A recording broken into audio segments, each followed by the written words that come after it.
People at the back, can you hear me clearly? Okay, good.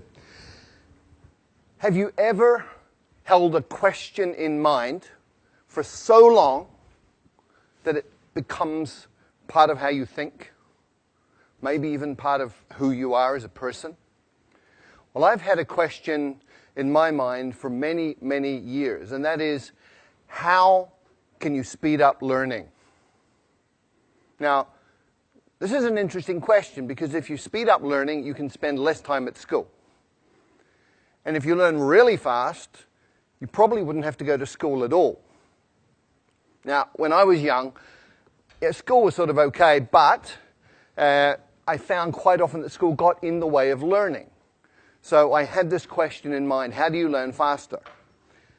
And this began when I was very, very young. When I was 11 years old, I wrote a letter to researchers in the Soviet Union asking about hypnopedia. This is sleep learning, where you get a tape recorder, you put it beside your bed, and it turns on in the middle of the night when you're sleeping, and you're supposed to be learning from this. Good idea. Unfortunately, it doesn't work. But hypnopedia did open the doors to research in other areas, and we've had incredible discoveries about learning that began with that first question. I went on from there to become passionate about psychology, and I have been involved in psychology in many different ways for the rest of my life up until this point. In 1981, I took myself to China, and I decided that I was going to be native level in Chinese inside 2 years. Now, you need to understand that in 1981, everybody thought Chinese was really, really difficult and that a Westerner could study for 10 years or more and never really get very good at it. And I also went in with a different idea, which was taking all of the conclusions from psychological research up to that point and applying them to the learning process. What was really cool was that in 6 months I was fluent in Mandarin Chinese, and it took a little bit longer to get up to native. But I looked around and I saw all of these people from different countries struggling terribly with Chinese. I saw Chinese people struggling terribly to learn English and other languages. And so my question got refined down to, how can you help a normal adult learn a new language quickly, easily, and effectively? Now, this is a really, really important question in today's world. We have massive challenges with environment. We have massive challenges with social dislocation, with wars, all sorts of things going on. And if we can't communicate, we're really going to have difficulty solving these problems. So we need to be able to speak each other's languages. This is really, really important. The question is, how do you do that? Well, it's actually really easy. You look around for people who can already do it. You look for situations where it's already working, and then you identify the principles and apply them. It's called modeling, and I've been looking at language learning and modeling language learning for about 15 to 20 years now. And my conclusion, my observation from this is that any adult can learn a second language to fluency inside 6 months. Now, when I say this, most people think I'm crazy. This is not possible. So let me remind everybody of the history of human progress. It's all about expanding our limits. In 1950, everybody believed that running 1 mile in 4 minutes was impossible. And then Roger Bannister did it in 1956, and from there it's got shorter and shorter. 100 years ago, everybody believed that heavy stuff doesn't fly, except it does, and we all know this. How does heavy stuff fly? We reorganize the material using principles that we have learned from observing nature, birds in this case. And today, we've gone even further. So you can fly a car. You can buy one of these for a couple of $100,000 US. We now have cars in the world that fly. And there's a different way to fly, which we learned from squirrels.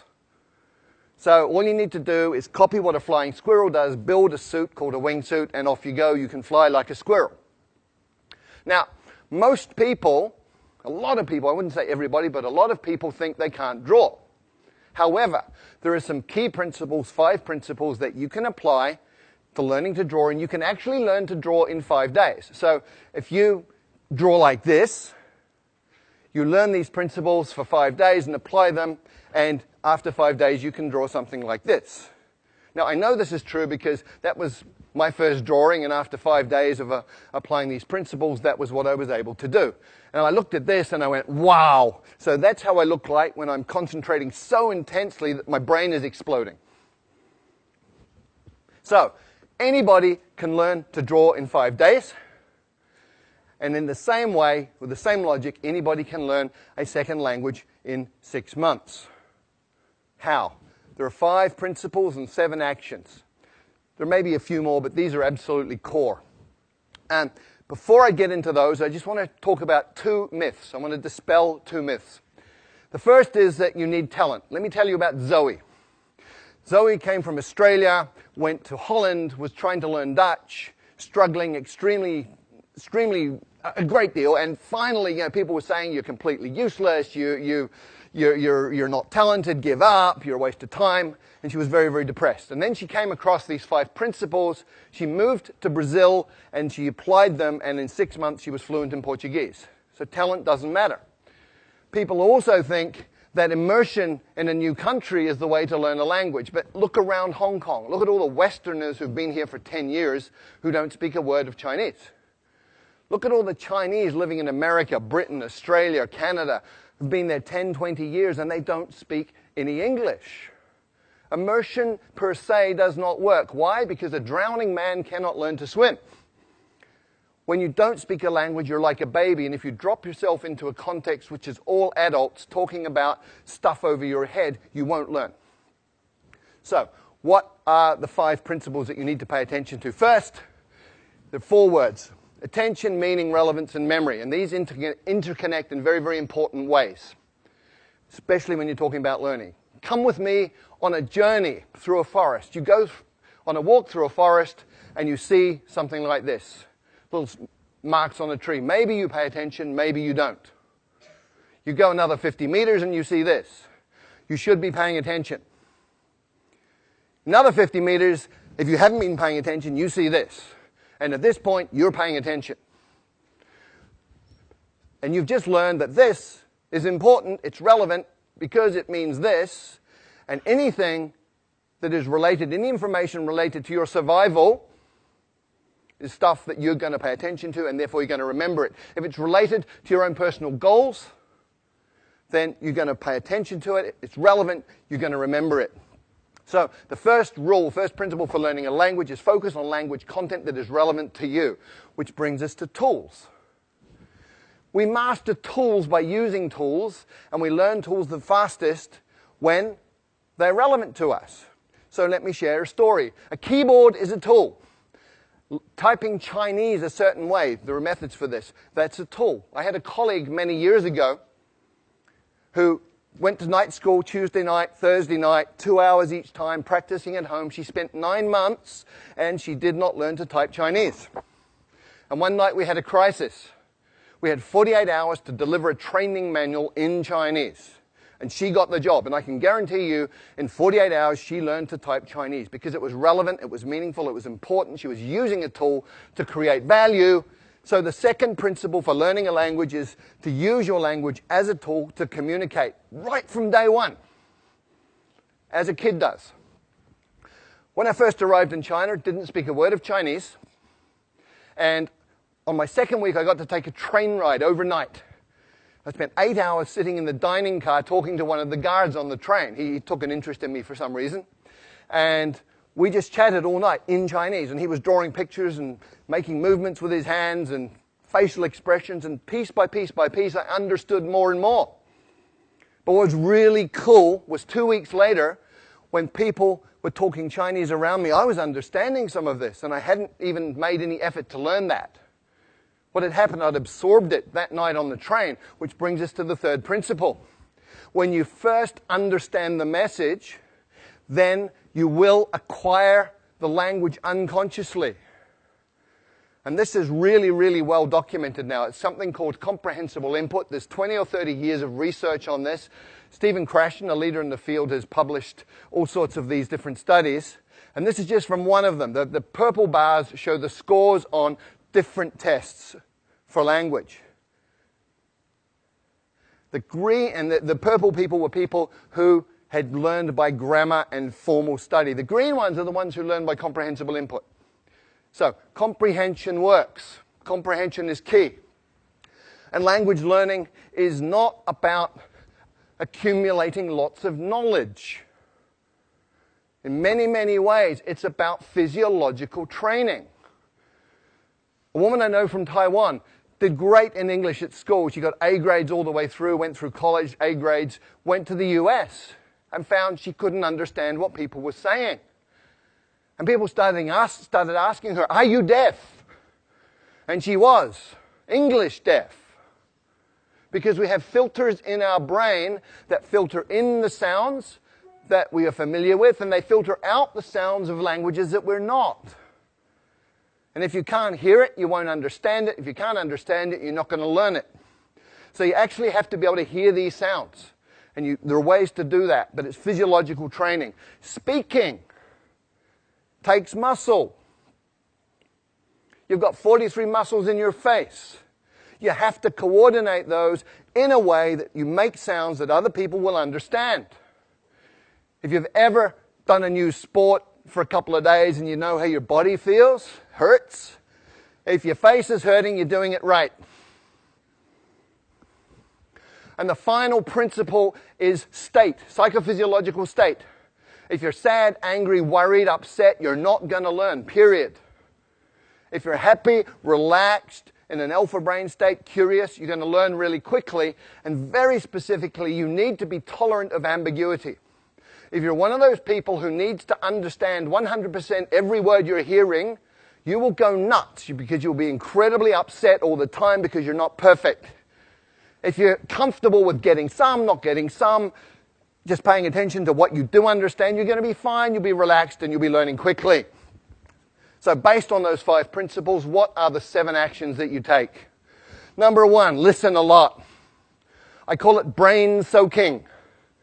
You put yourself in a context where you're hearing tons and tons and tons of the language, and it doesn't matter if you understand it or not. You're listening to the rhythms, you're listening to patterns that repeat, you're listening to things that stand out. So just soak your brain in this. The second action is you get the meaning first, even before you get the words. And you go, well, how do I do that? I don't know the words. Well, you understand what these different postures mean. Human communication is body language in many, many ways. So much body language. From body language, you can understand a lot of communication. Therefore, you're understanding, you're acquiring through comprehensible input. And you can also use patterns that you already know. If you're a Chinese speaker of Mandarin and Cantonese and you go to Vietnam, you will understand 60% of what they say to you in daily conversation because Vietnamese is about 30% Mandarin, 30% Cantonese. The third action, start mixing. You probably have never thought of this, but if you've got 10 verbs, 10 nouns, and 10 adjectives, you can say 1,000 different things. Right? Language is a creative process. What do babies do? Okay, me, but, now. Okay, that's how they communicate. So start mixing, get creative, have fun with it. It doesn't have to be perfect, just has to work. And when you're doing this, you focus on the core. What does that mean? Well, with every language, there's high-frequency content. In English, 1,000 words covers 85% of anything you're ever going to say in daily communication. 3,000 words gives you 98% of anything you're going to say in daily conversation. You've got 3,000 words, you're speaking the language. The rest is icing on the cake. And when you're just beginning with a new language, start with your toolbox. Week number 1. In your new language, you say things like, how do you say that? I don't understand. Repeat that, please. What does that mean? All in your target language. You're using it as a tool, making it useful to you. It's relevant to learn other things about the language. By week 2, you should be saying things like me, this, you, that, give, hot, simple pronouns, simple nouns, simple verbs, simple adjectives, communicating like a baby. And by the 3rd or 4th week, you're getting into what I call glue words. Although, but, therefore, these are logical transformers that tie bits of a language together, allowing you to make more complex meaning. At that point, you're talking. And when you're doing that, you should get yourself a language parent. If you look at how children and parents interact, you understand what this means. When a child is speaking, it'll be using simple words, simple combinations, sometimes quite strange, sometimes very strange pronunciation. Other people from outside the family don't understand it. But the parents do. And so the kid has a safe environment, gets confidence. The parents talk to the children with body language and with simple language they know the child understands. So you have a comprehensible input environment that's safe. We know it works, otherwise none of you would speak your mother tongue. So you get yourself a language parent who's somebody interested in you as a person who will communicate with you essentially as an equal, but pay attention to help you understand the message. There are 4 rules of a language parent. Spouses, by the way, are not very good at this, okay? But the 4 rules are, first of all, they will work hard to understand what you mean, even when you're way off beat. Secondly, they will never correct your mistakes. Thirdly, they will feed back their understanding of what you're saying so that you can respond appropriately and get that feedback. And then they will use words that you know. The 6th thing you have to do is copy the face. You've got to get the muscles working right so you can sound in a way that people will understand you. There's a couple of things you do. One is you need to hear how it feels and feel how it sounds, which means you have a feedback loop operating in your face. But ideally, if you can look at a native speaker and just observe how they use their face, let your unconscious mind absorb the rules, then you're going to be able to pick it up. And if you can't get a native speaker to look at, you can use stuff like this. Sing, song, king, sung, hung. And the final idea here, the final action you need to take is something that I call direct connect. What does this mean? Well, most people learning a second language sort of take the mother tongue words and the target words and go over them again and again in their mind to try and remember them. Really inefficient. What you need to do is realize that everything you know is an image inside your mind, it's feelings. If you talk about fire, you can smell the smoke, you can hear the crackling, you can see the flames. So what you do is you go into that imagery and all of that memory and you come out with another pathway. So I call it same box, different path. You come out that pathway and you build it over time. You become more and more skilled and just connecting the new sounds to those images that you already have and to that internal representation. And over time, you even become naturally good at that process. That becomes unconscious. So there are 5 principles that you need to work with, 7 actions. If you do any of them, you're going to improve. And remember, these are things under your control as the learner. Do them all. You're going to be fluent in the second language in 6 months. Thank you.